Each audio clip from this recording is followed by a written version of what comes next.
but they cannot find the thing. And that right there opens a powerful question. What is the difference between the brain and the mind? Welcome back to the channel. Today we're diving deep into the fascinating difference between your brain and your mind, and how understanding this difference can empower you to take control of your life. If you have ever wondered why intelligence alone doesn't guarantee success or happiness, this video is for you. Did you know that scientists can scan your brain, measure its activity, observe which areas light up when you feel fear, love, or excitement, yet they still cannot locate your thoughts?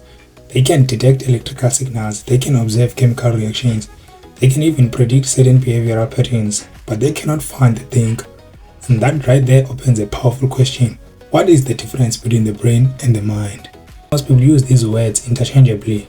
They say my brain is tired or my mind is overwhelmed, as if they are the same thing, but they are not. The brain is a physical organ, the mind is a process, the brain is a matter, the mind is an activity. The brain can be touched, the mind cannot. Think of it this way, the brain is a hardware, the mind is a software. If you open a laptop, you can physically touch the circuits, the chips, the battery. That is like the brain, but the operating system, the apps, the documents you write, the videos you edit, those are not physical objects you can hold in your hand. They are patterns of information running through the hardware.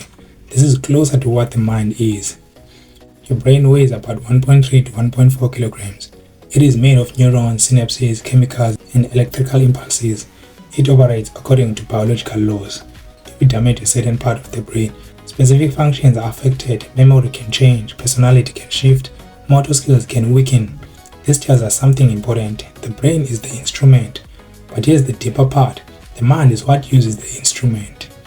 The mind includes your thoughts, imagination, perception, beliefs, intention, and interpretation of reality.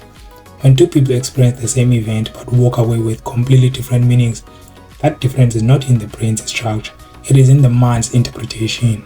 For example, imagine two individuals lose their job. One says, "My life is over." The other says, "This is the beginning of something great."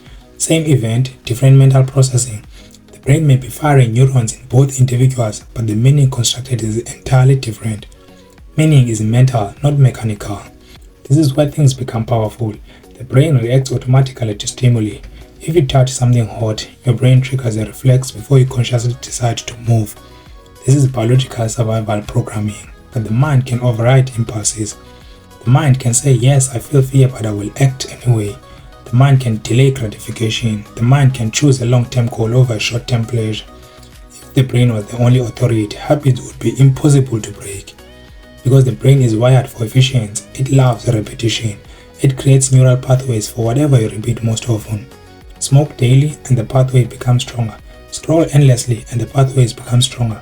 Complain repeatedly and the pathways become stronger. The brain doesn't judge good or bad, it automates.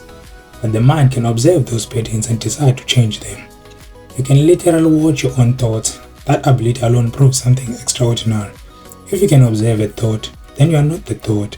And if you are not the thought, then the thing exists at a level beyond automatic brain firing. Awareness is a property of the mind. Neuroscience can show us correlations between brain activity and mental science. For example, certain regions activate during meditation, others activate during stress, but correlation is not identity. When a light bulb shines, electricity flows, but the light is not the same thing as the wires. The brain may be the circuitry, the mind may be the expression. Now here's where this becomes practical in your life. If you believe you're only your brain, then you may feel trapped by your biology. This is just how I am, my brain is wired this way, I can't change. But if you understand that the mind can influence the brain through repetition, focus, and intention, then transformation becomes possible. When you repeatedly focus on a goal, visualize success, rehearse new behaviors, and control your attention, you're instructing your brain to form new neural pathways. Neuroplasticity, the brain's ability to rewire itself, proves that mental direction can reshape physical structure. In other words, the brain adapts to the mind's dominant thoughts. This is why two people with similar IQs can live radically different lives. Intelligence is brain capacity, but discipline, vision, belief, emotion, and meaning, those are mental dimensions. One person lets automatic patterns dominate, the other consciously directs attention and interpretation. The brain operates in the present moment, responding to sensory data.